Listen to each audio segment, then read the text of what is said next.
Οπ.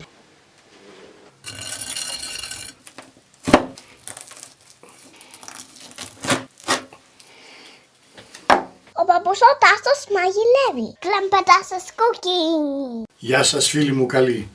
Καλώς ήρθατε σε ένα νέο μαγειρικό επεισόδιο. Θέλω να σας ευχαριστήσω φίλοι μου όπου και αν βρίσκεστε. Όχι μόνο στην Ελλάδα και στην Κύπρο, αλλά και σε όλο τον κόσμο. Ταξιδέψαμε στην Κρήτη, ταξιδέψαμε στον Πόντο. Κάναμε ωραίες ξεχασμένες συνταγές της ελληνικής μας παράδοσης. Γι' αυτό σήμερα θα συνεχίσουμε το ταξίδι μας και σε άλλες περιοχές της Ελλάδας. Στην ομάδα μας στο Facebook έχουμε μαζευτεί περίπου 12.000 φίλοι. Εκεί ανταλλάσσουμε απόψεις για τη μαγειρική, συνταγές, φωτογραφίες και ό,τι άλλο έχει σχέση με το καλό φαγητό, έστω και το απλό καθημερινό. Ένας από τους καλούς φίλους της παρέας του παππού Τάσου στην ομάδα μας στο Facebook είναι και ο Γιώργος ο Θανασιάς. Ο Γιώργος ο Θανασιάς με καταγωγή από την Αργιθέα της ορεινής Καρδίτσας. Προς τα εκεί θα πάμε σήμερα. Ο Γιώργος ο Θανασιάς φίλοι μου έκανε τις προάλλες μια ανάρτηση και συγκεκριμένα έφτιαξε πλαστό, ένα παραδοσιακό νόστιμο και γρήγορο φαγητό από το χωριό του. Το χωριό του είναι τα Κουμπουριανά Αργιθέας, εκεί ψηλά στην ορεινή Καρδίτσα, σε υψόμετρο πάνω από 1000 μέτρα. Γράφει ο Γιώργος, ναι ξέρω, στο χωριό σας το λέτε αλλιώς το πλαστό. Εντάξει, αυτό το γνωρίζουμε όλοι ότι όχι μόνο από χωριό σε χωριό, αλλά και από σπίτι σε σπίτι καμιά φορά αλλάζουν κάποιες ονομασίες. Όπως φυσικά και η σύνθεση των υλικών. Έτσι, γι' αυτό μην τα παίρνετε ποτέ όλα της μετρητής. Πάντα μετράει το αποτέλεσμα, αυτό που θα καθίσουμε να φάμε, αν θα μας αρέσει ή όχι. Γράφει ο Γιώργος, δεν θα σας δώσω την αυθεντική συνταγή, αλλά όπως την έκανε η μάνα μου, η Αρτεμισία Θανασιά, όταν υπήρχε πλέον κάποια επάρκεια αγαθών. Για να μην μακρηγορούμε χωρίς να βλέπουμε και τι κάνουμε, θα λέμε τα υπόλοιπα στην πορεία, φτιάχνοντας αυτόν τον υπέροχο πλαστό της ορεινής Καρδίτσας και συγκεκριμένα από την κοινότητα της Αργιθέας. Για να σας δείξω τα υλικά της γέμισης σε ό,τι αφορά τα χορταρικά. Βάζουμε πάντοτε χορταρικά εποχής, μου λέει ο Γιώργος, ό,τι βρούμε.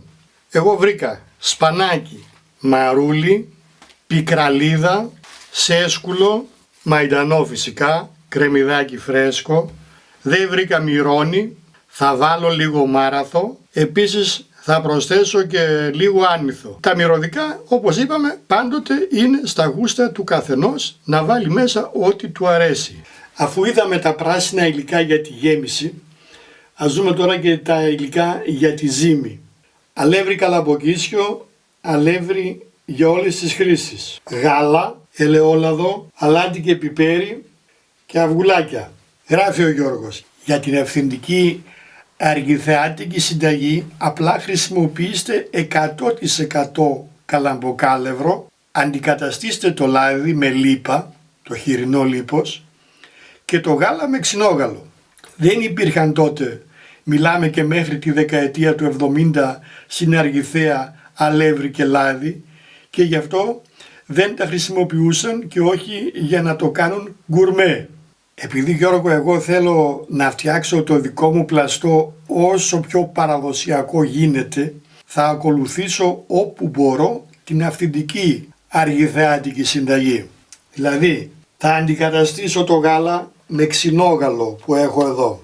Θα αντικαταστήσω το ελαιόλαδο με λίπος χοιρινό που έχω φτιάξει και έχω αποθηκεύσει όταν έφτιαξα τις τσιγαρίδες. Αν δεν είδατε πώς γίνονται οι τσιγαρίδες, ευκαιρία να δείτε το βίντεο. Το κλείνουμε, το σφίγγουμε καλά και το γυρνάμε ανάποδα. Έχει παγώσει, έχει γίνει ακριβώς σαν το βούτυρο. Δεν θα βάλω σκέτο καλαμποκάλευρο για να έχει κάπως πιο καλύτερη υφή η ζύμη. Έχω εδώ και ένα ματσάκι γλιστρίδες και μια καυτερή πιπεριά. Αυτό είναι άσχετο με το πλαστό. Θα δούμε αργότερα τι θα κάνουμε με αυτά.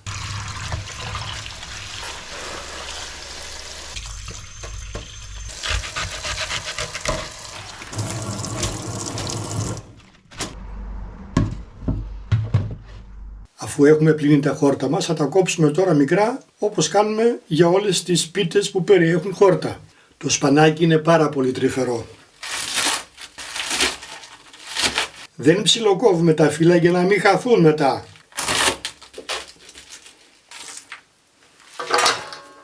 Το μαρούλι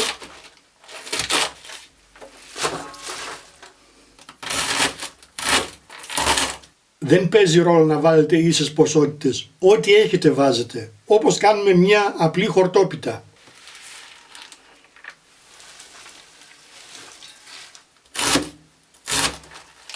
Θα ψιλοκόψουμε φυσικά και τα κρεμμυδάκια. Ανάλογα τα γούστα. Εγώ έχω εδώ 10 κρεμμυδάκια μέτρια.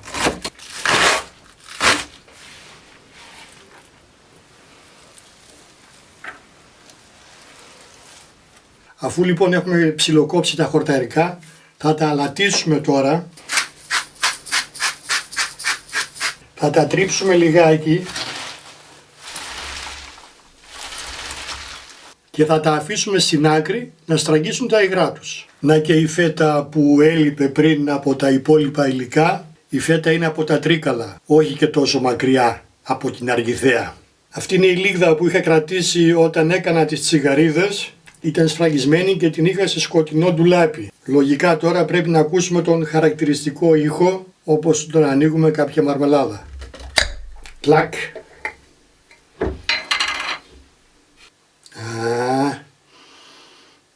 Λίγδα χοιρινή, όπως παλιά. Εσείς μπορείτε να χρησιμοποιήσετε λάδι ή βούτυρο. Εγώ θα τον κάνω το πλαστό σήμερα με λίγδα. Θα βάλω τη λίγδα να ζεσταθεί για να είναι σε ρευστή μορφή. Θα ψιλοκόψουμε και τα μυρωδικά μας φυσικά. Εγώ θα βάλω και λίγο μάραθο. Δεν βρήκα φρέσκο μυρώνι.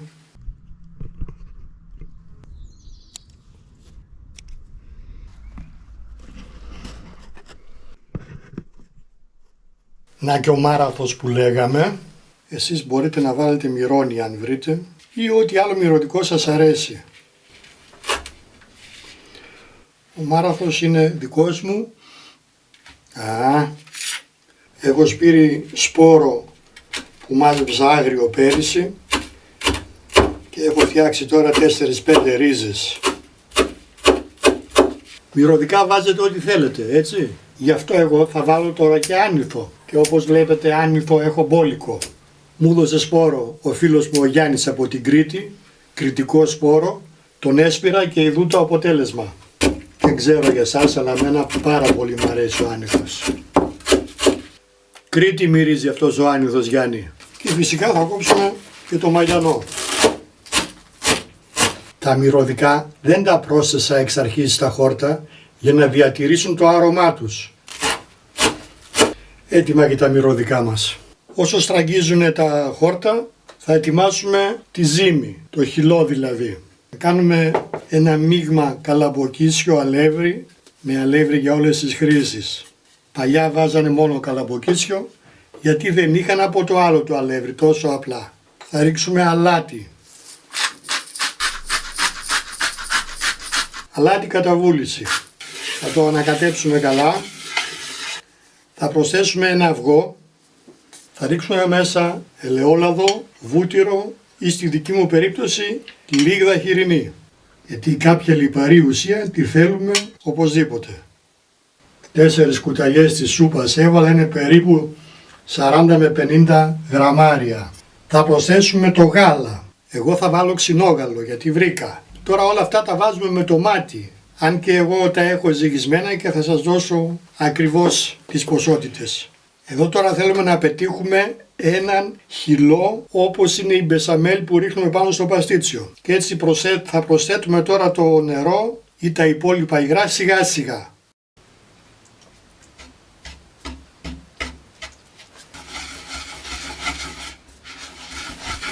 Οπότε θα το βάλω όλο το ξινόγαλο. Βάλτε γάλα, είπαμε, αν δεν βρείτε ξινόγαλο. Νεράκι. Έτσι ανακατεύοντας και ελέγχοντας την υφή του χυλού.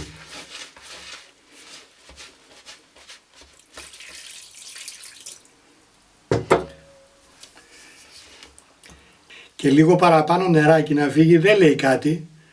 Ρίχνουμε λίγο αλευράκι από πάνω και το ξαναφέρνουμε εκεί που το θέλουμε. Μην νομίζετε, και εγώ πρώτη φορά το φτιάχνω με τις οδηγίες του φίλου του Γιώργου του Θανασιά. Νομίζω είναι καλή αυτή η ροή. Γιώργο, τι λες? Συμφωνείς? Θα μου το πεις όταν δεις το βίντεο. Ωραία, αφήνουμε για λίγο στην άκρη, συνεχίζουμε με τη γέμιση.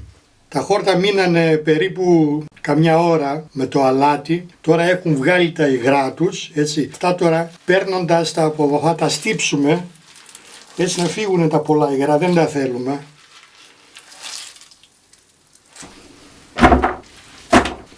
Έτσι ακριβώς. Αυτό είναι το ζουμάκι που έμεινε μετά που έστυψα τα χόρτα. Δεν θα το πετάξουμε. Θα το χρειαστούμε στο τέλος να αερώσουμε λιγάκι το χυλό που θα ρίξουμε από πάνω. Πάμε τώρα να ασχοληθούμε με τη γέμισή μας. Θα ρίξουμε μέσα τα μυρωδικά. Θα τριματίσουμε τη φέτα, τη μισή φέτα από το σύνολο. Τρικαγιανή φέτα για τα κουμπουριανά. Θα προσθέσουμε τα αυγά.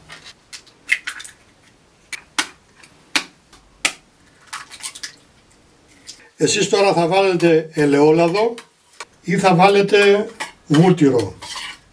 Εγώ θα βάλω πάλι λίγδα χοιρινή, κλασικά και παραδοσιακά. Περίπου όσοι έβαλα και στη ζύμη. Θα αλατίσουμε ελαφρά, γιατί έχουμε βάλει και αλάτι αρχικά στα χόρτα και η φέτα είναι αλμυρή. Προσοχή στο αλάτι, πιπεράκι, νομίζω πως τα έβαλα όλα. Θα τα ανακατέψουμε όλα καλά.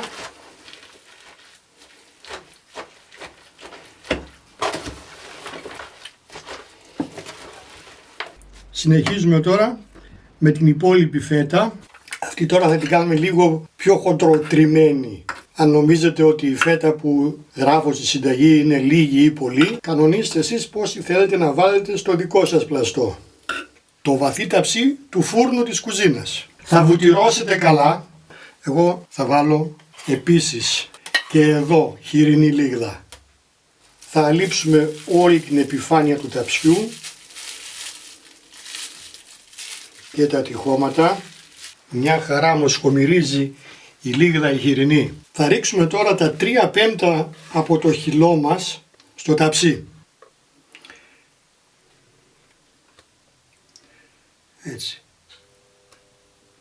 Περίπου όπως η μπεσαμέλ που βάζουμε στο μουσακάι στο παστίτσιο. Έτσι ακριβώς. Θα το αφήσουμε να απλωθεί σε όλη την επιφάνεια του ταψιού, ομοιόμορφα. Θα το χτυπήσουμε κάνα 2 φορές, να κάτσει καλά και συνεχίζουμε τώρα με τα χόρτα. Τα μυρωδικά ήδη μοσχομυρίζουν. Περίπου ένα δάχτυλο θέλουμε να έχει ύψος η γέμιση, 1 με 1,5 δάχτυλο. Εάν σας περισσέψει η γέμιση, στην κατάψυξη και τη χρησιμοποιείτε την επόμενη φορά. Ή κάνετε μια ωραία ομελέτα αύριο το πρωί. Πάνω στη γέμιση θα ρίξουμε τώρα την κάπως πιο χοντροκομμένη φέτα. Θα τη μοιράσουμε ομοιόμορφα. Βάλαμε τη μισή στη γέμιση και η μισή θα πάει από πάνω. Η μισή στη γέμιση πατημένη με το πιρούνι. Αυτή λίγο πιο χοντρή για να τη νιώθουμε όταν την τρώμε. Δεν ξέρω Γιώργο αν τα πάω καλά μέχρι στιγμής, πάντως μοσχομύρισε ο τόπος. Δεν ξέρω πώς θα είναι από εμφάνιση, από γεύση σίγουρα θα είναι φανταστικό. Νομίζω πως το μοίρασα ομοιόμορφα. Από πάνω θα ρίξουμε τώρα τον υπόλοιπο χυλό, τον οποίο όμως θα τον αραιώσουμε να γίνει πιο νερουλός. Για το αραίωμα θα χρησιμοποιήσω το νεράκι που βγάλαν τα χόρτα. Θέλουμε να είναι πιο ρευστός για να εισχωρήσει ένα μέρος μέσα στη γέμιση. Ναι, έτσι ακριβώς. Δεν χρειάζεται να βάλουμε περισσότερο νερό. Έτσι ακριβώς θα τον μοιράσουμε σε όλη την επιφάνεια του ταψιού.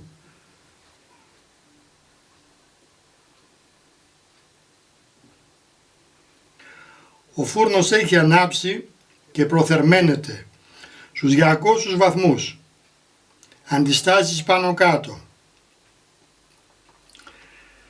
Θα ψήσουμε στην κάτω θέση του φούρνου. Τέλεια. Εδώ τώρα θα ρίξουμε λίγο ελαιόλαδο ή λίγο βούτυρο λιωμένο ή λίγη λίγδα λιωμένη, όπως θα ρίξω τώρα εγώ. Ο δικός μου θα είναι εξ ολοκλήρου από λίγδα χοιρινή, όπως παλιά που δεν υπήρχαν λάδια και βούτυρα στα χωριά. Έτσι, ένα λεπτό στρώμα. Αυτό είναι. Και για να μας βγει λιγάκι πιο τραγανή η επιφάνεια, θα ρίξουμε από πάνω λίγο καλαμποκίτσιο αλεύρι, όπως ρίχνουμε φρυγανιά στο παστίτσο ή στο μουσακά. Τώρα είμαστε έτοιμοι για το φούρνο. Θα σας πω μετά πόση ώρα ψήθηκε. Ώσπου να ψηθεί ο πλαστός, θα πιούμε ένα τσίπουρο αν συμφωνείτε. Έτσι ένα στα γρήγορα. Εσείς φίλοι μου που δεν έχετε κάνει ακόμη εγγραφή στο κανάλι μου, νομίζω πως ήρθε η ώρα να το πράξετε. Εκεί κάτω δεξιά είναι το κουμπάκι, πατήστε και το καμπανάκι και κάθε φορά που θα ανεβάζω καινούριο βίντεο θα παίρνετε ειδοποίηση. Να είστε καλά. Λίγη καυτερή πιπεριά.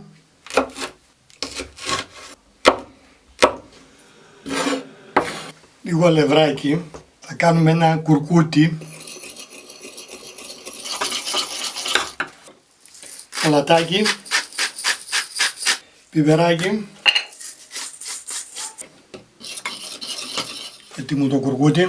Θα βάλουμε ένα τηγανάκι στη φωτιά, θα του ρίξουμε μέσα λίγο λάδι. Θα ρίξουμε μέσα την καυτερή πιπεριά και το σκόρδο. Θα τα αφήσουμε να πάρουν λίγο χρωματάκι, χαμηλώνοντας τη φωτιά. Δεν θα αφήσουμε το σκόρδο να καεί, γιατί θα πικρίσει.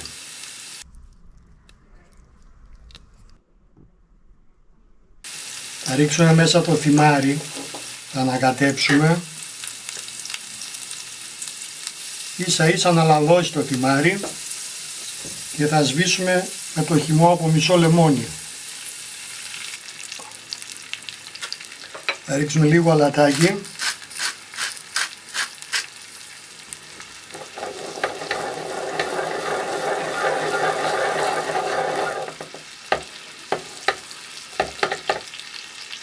Και το αδειάζουμε σε ένα μπολάκι. Το αφήνουμε στην άκρη. Σκουπίζουμε το τηγανάκι μας, το ξαναβάζουμε στη φωτιά, ρίχνουμε λίγο λαδάκι. Ελαιόλαδο εννοείται, λίγο παραπάνω. Εσείς τις γλιστρίδες πώς τις τρώτε, βραστές, σαλάτα? Σήμερα θα τις κάνουμε τηγανιτές με κουρκούτι. Μόλις κάψει το λάδι, τις ρίχνουμε στη φωτιά.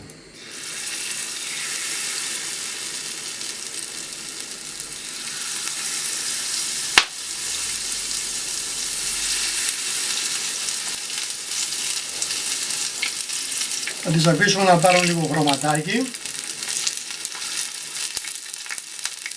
Μέτρια φωτιά.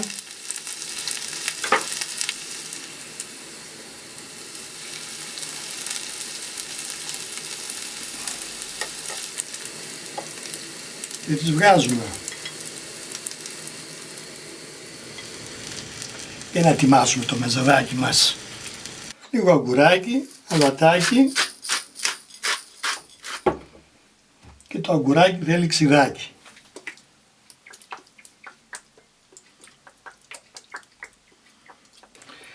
τις γλιστρίδες.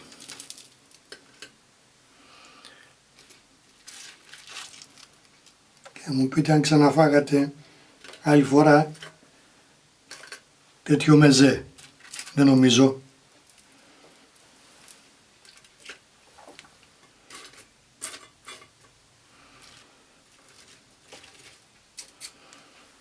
Και τώρα θα ρίξω από πάνω το σκορδάκι με την καυτερή πιπεριά, το θυμάρι και το λεμόνι.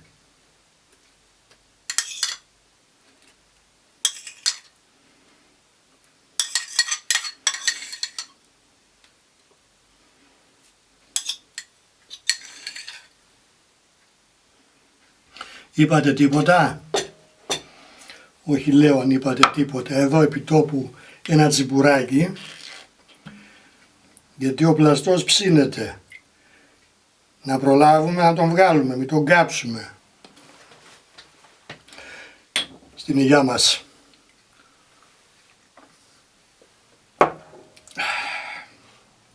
Νομίζω το πυρουνάκι είναι περιττό.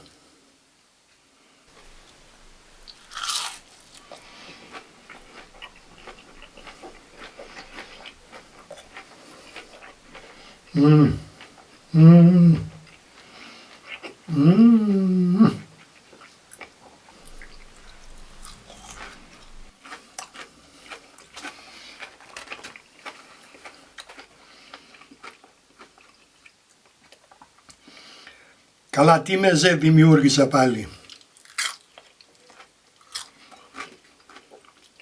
Την επόμενη φορά που θα πάτε στο τσιπουράδικο να ζητήσετε γλιστρίδα τηγανιτή.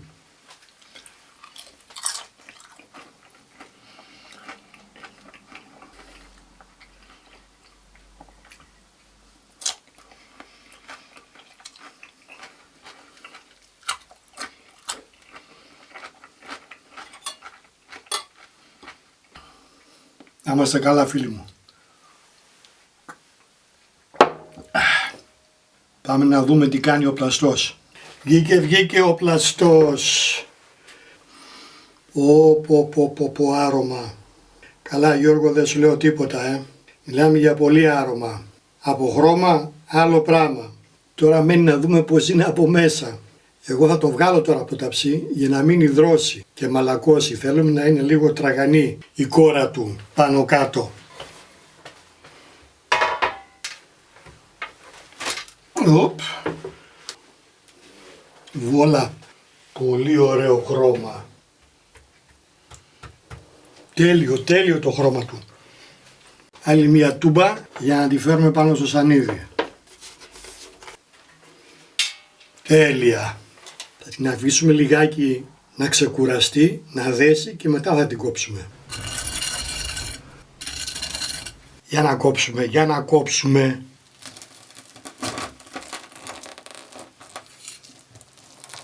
Πω.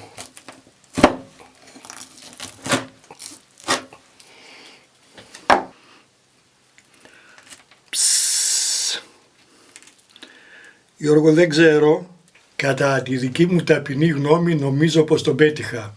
Καλά, τι πράγμα έχει γίνει. Έψησα στο δικό μου φούρνο για ακριβώς 1 ώρα και 5 λεπτά στους 200 βαθμούς της αντιστάσης, στην κάτω θέση του φούρνου.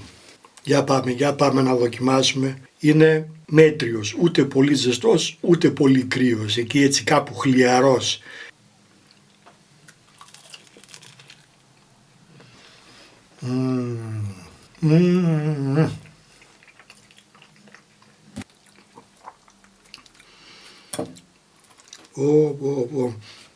Ειλικρινά, Γιώργο, πρώτη φορά τρώω πλαστό και μάλιστα τέτοια συνταγή.